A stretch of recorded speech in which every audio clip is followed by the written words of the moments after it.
Welcome back. Question number 3 is very complicated.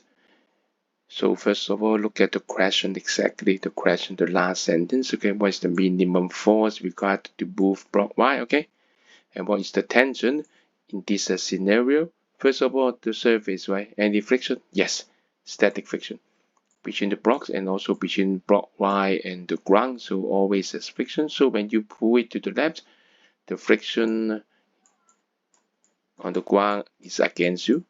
The friction on X also against you. Okay, so you need to compensate this friction if you want to move block Y. So the minimum force will be F1 plus F2, the maximum static friction of both of them.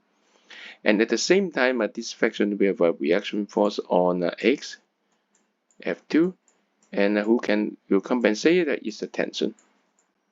So tension equals F2. So our task is to find out the static friction, the maximum static friction, but luckily it's easy mu n. And they said that both surface coefficient is 0.2. So we just need to find out the normal reaction force.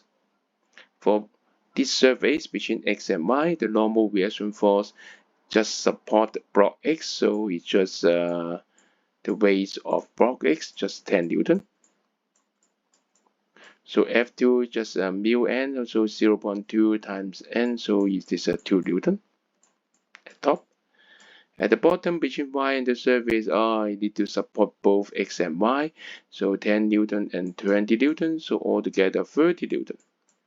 So the normal reaction force at the bottom is large, so the friction is large, 0.2 times 30 Newton, so it's 6 Newton. We got all the way. Add them together is the required force, 2 plus 6, 8 Newton. And the top surface friction is the tension, 2 Newton. So we got the result, and the result is A. Thank you.